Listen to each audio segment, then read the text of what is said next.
I wore a continuous glucose monitor to see what would happen to my blood sugars when I ate 1 piece of fruit, 4 servings of fruit, raw milk, yogurt, avocados, sweet potatoes, white rice, and a high-fat versus high-protein meal. As a bonus, we'll see how these foods impact my husband's blood sugars as we're different ages, heights, weights, and genders. CGMs do require a prescription from a doctor, though we got our CGMs from a brand called NutriSense, where we just went on their website, filled out a simple questionnaire to see whether we were eligible for a CGM. You find out the answer as soon as you finish the questionnaire, and if you are eligible, you don't have to do anything, except pay them the cheddar, and then a NutriSense doctor issues the prescription. So we didn't have to physically go into an office, visit a practitioner, or talk to a doctor to get the CGM. We just ordered the monitor online, and a prescription came in the mail with our order. Putting the monitor in is super simple.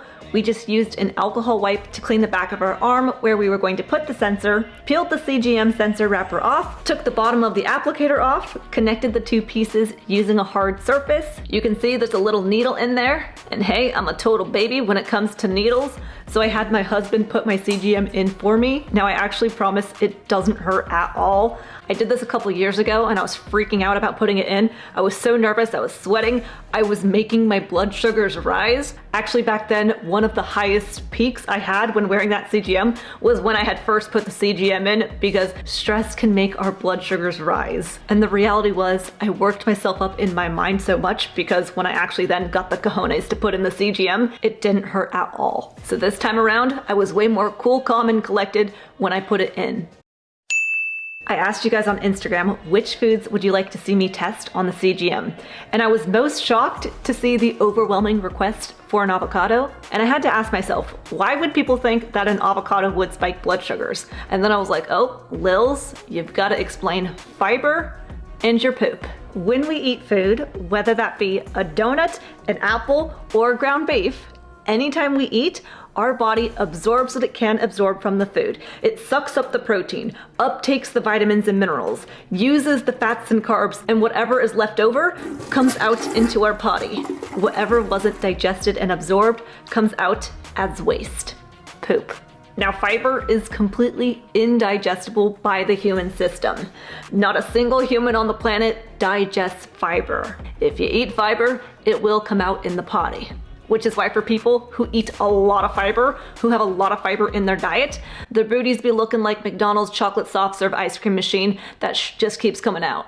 Whereas if someone has little to no fiber in their diet, they likely have smaller little stinkers, and they likely go to the bathroom less often as they have less waste needing to come out. Now, an avocado has like 12 to 15 grams of carbohydrates in it, though the word carbohydrates is an umbrella term that encompasses various forms of sugars, including both simple sugars and complex carbohydrates such as fiber. Yes, fiber is a type of carbohydrate, and the majority of carbohydrates in an avocado are fiber. And remember, we don't digest fiber. Fiber does not get broken down into glucose during digestion. Therefore, we shouldn't see a spike in our continuous glucose monitor. In fact, consuming fiber-rich foods can help stabilize blood sugar levels. It's not typical to see blood sugar spikes from fiber. Carbohydrates have the most significant impact on blood sugar levels. Protein has a relatively modest effect on blood sugars, and fats and fiber have very minimal impact on blood sugar levels. An avocado is mainly fats and fiber. It is like one of the gold standards for blood sugar friendly foods. So I tested it. I ate 1 avocado, which is around 12 carbohydrates, but if we subtract the fiber carbs, the net carbs, the usable digestible carbs is 2. I ate the avocado at 7:22 in the morning, and absolutely nothing happened to my blood sugars whatsoever. In fact, you could argue it slightly brought them down, but again, it really just didn't do anything. Avocados should not create a massive blood sugar spike. But now let's test a food with 12 carbs and no fiber. I had 1 cup of raw milk, roughly 12 total carbs. There's 0 fiber, so the net carbs, the usable digestible carbs is 12. And again, not much happened to my personal blood sugars. My blood sugars read 81 before having the milk and roughly stayed about the same for several hours after drinking the cup of milk. Now, what are we looking for with these blood sugar numbers? Like, what's considered healthy versus unhealthy? Well, for people who do not have diabetes, fasted fasted blood sugars should read between 70 and 100 milligrams per deciliter. And then once a meal's been eaten, for 1 to 2 hours after eating, blood sugars should read between 70 to 140. Using me as an example, I eat breakfast at 7:30, lunch at 12:30, and dinner at 5:30. Meaning when I wake up in the morning, my fasted blood sugars should read between 70 to 100. If I'm always below 70, that could mean I'm hypoglycemic and feeling tired, low energy, drowsy, nauseous, dizzy. Whereas if my fasted blood sugars are always above 100, that could mean I have diabetes or prediabetes. After I eat my breakfast at 7:30, my blood sugars may rise temporarily, but ideally should peak below 140 within 1 to 2 hours after the meal. By mid-morning, my blood sugars should return to 70 to 100, so that before I have my lunch, I should be back in that same fasting reference range. After lunch, my blood sugars will rise, though my peak should be below 140, and after 1 to 2 hours, I should be back down to 70 to 100 before having dinner and then seeing my blood sugars peak no higher than 140 for 1 to 2 hours after dinner before settling between 70 to 100 afterwards and while I sleep. Having a spike after a meal is a natural, normal process. Me having a blood sugar spike and a quick drop back down is a healthy response. The problem can arise if my blood sugars spike and stay elevated for long periods of time or never come back down, putting me on track for diabetes. Or it could be a problem if my blood sugars are chronically low all the time, as I don't want to be hypoglycemic either. So since 1 cup of milk was pretty low, I decided to test 2 cups of milk and I peaked at 102. It's below 140, so that's really good. Now my husband in the morning has 3 cups of milk with a scoop of protein powder, and having that pure protein may have a little bit of a spike, and he has 1 apple and 1 clementine with his breakfast. And he peaked at a whopping 94. He ate this same breakfast multiple times over the last couple of weeks, and his blood sugars were actually lower most of the time. So why is it that mine spiked higher? And granted, again, mine are still very healthy, but his were just ridiculously healthy. And that's because he has more muscle than me. Sorry, yes, part of the equation is that he has more muscle than me, but also he's just a bigger human than me. We have different metabolisms, insulin sensitivity, genetics, and so yes, muscle is part of the equation as to why his blood sugars didn't spike as high as mine.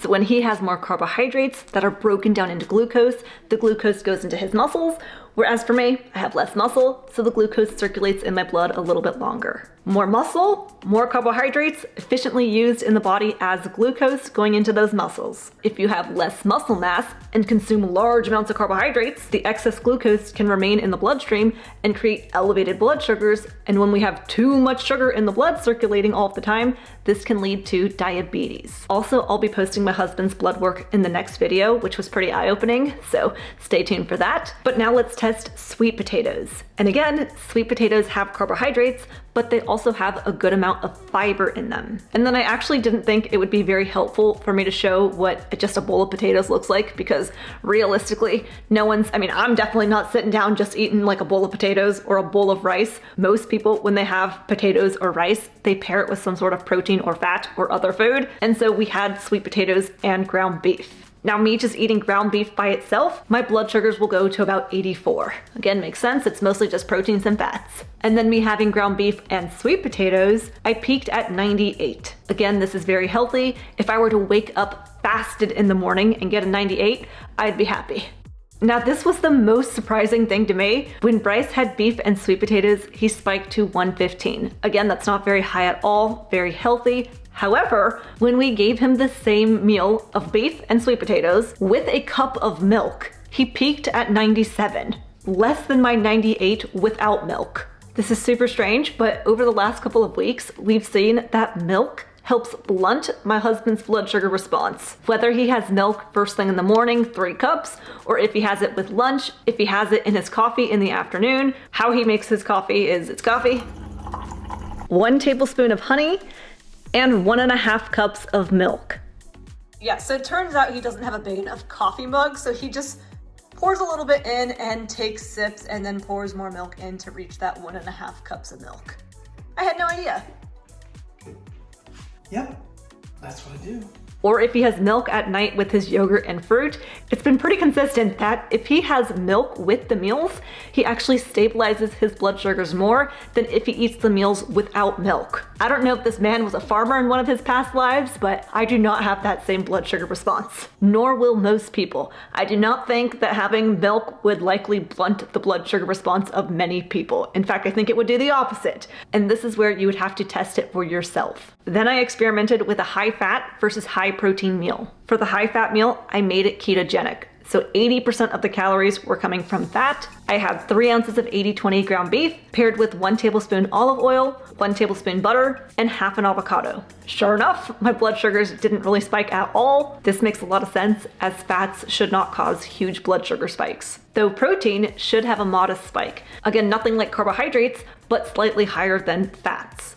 So I had a meal of 8 ounces of lean pasture-raised ground turkey. This was by far the most unflavorful, bland-tasting meal I ate all week, so I don't know who's eaten such a protein-heavy meal without any added fats or carbs, but the results came out to show that I had a very little spike. I probably shouldn't even use the word spike because it seriously didn't do anything to my blood sugars whatsoever, so even between the high-fat meal and the high-protein meal, at least for me, it didn't do anything to my blood sugars. What about fruit? Now again, fruit has fiber, though different fruits have varying amounts of fiber, fructose and glucose. Fruits like bananas and mangoes have a lot more glucose and less fiber, whereas things like berries, apples, and citrus fruits have more fiber and less glucose, so they should have less of a blood sugar spike. So when I ate 1 apple, not much happens with my blood sugars, and even when I had 1 cup of cherries, 1 cup of blueberries, 1 apple, and 1 clementine, my blood sugars only peaked at 98, which even fasted, again, we want to see our fasted blood sugars below 100,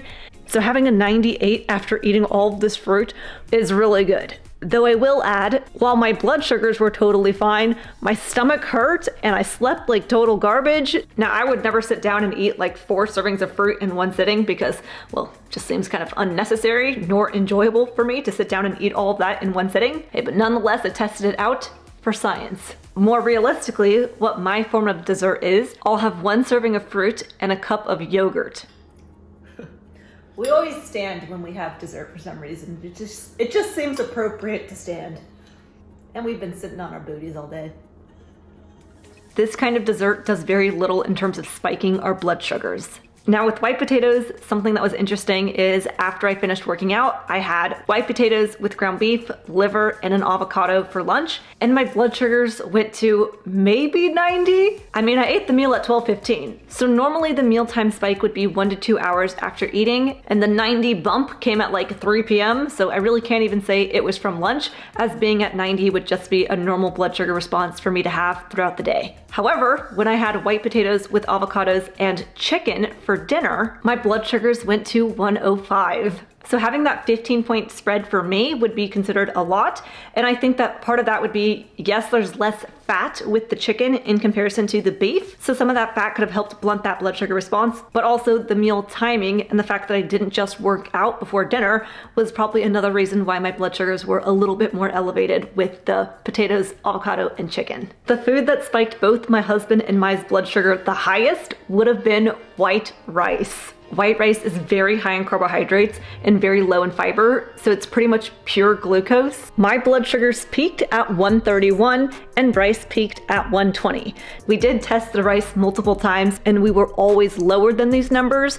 We found that when we paired the rice with a leaner meat like turkey or fish, our blood sugars spiked higher in comparison to fattier meat, in which case our blood sugars didn't go nearly as high. So food for thought on that one. I personally think that it should be a requirement for high school students or just adults in general to wear a CGM at some point in their life because it's really eye-opening and teaches you about what foods impact you personally. Again, everything in this video is just my results and my husband's results, and you're very much likely not going to have similar results. There's so many different opinions online on what's a bad food, what's a good food, how foods are going to impact your blood sugars, but there's no way for you to truly know what is right for you unless you test it for yourself yourself. I know on the NutriSense website it can be a little bit confusing because it makes it seem like you have to choose a 6-month, 3-month, or 12-month plan, but right up here there's a month-to-month option. I also have a $50 off discount code with NutriSense as well. Some people may require more than 1 month, but I think even just 1 month of wearing a CGM is so eye-opening and super invaluable information. You also get a nutritionist who guides you along the way as well, where you can ask more questions. My nutritionist was named Marie, and I was able to bounce some ideas and ask her some more questions, which, hey, you know, off camera, what I normally typically eat in a day, I actually found I was pretty hypoglycemic, which is very eye-opening for me because I used a NutriSense glucose monitor about 2 years ago and I never went in that hypoglycemic state. However, I've been doing a low carb, a very low carb, like 60 grams of carbs or less kind of diet for the last 3.5 years. And so maybe back then it wasn't as much of an issue, whereas now it's kind of catching up with me where my blood sugars are getting too low, where now throughout the day I'm going in that hypoglycemic state, and even while I'm sleeping I'm pretty low below, and it could be impacting my sleep. Most people are eating way more carbohydrates than me, and again, I'm active, I'm young, I'm metabolically healthy, and clearly based off the foods I've been testing, I don't have any blood sugar issues. So it makes more sense for me to actually slowly increase my carbs, where most people should be actually doing the opposite and having even fewer carbs, as most people are gonna be in a much elevated state than your girl Lil's over here. I probably should have emphasized why it's so important to care about blood sugars. And again, because if someone finds they have chronically elevated blood sugars and therefore they find out they have diabetes, people who have diabetes have a higher risk of dying from heart attack, stroke, and kidney disease, and just having a shorter lifespan in general. And so blood sugars can be an indicator on our longevity. Again, the CGM that I used was through NutriSense, and you can get $50 off your first month by using the link in the description. Don't be silly, subscribe to Lillie, and I'll see you in the next one.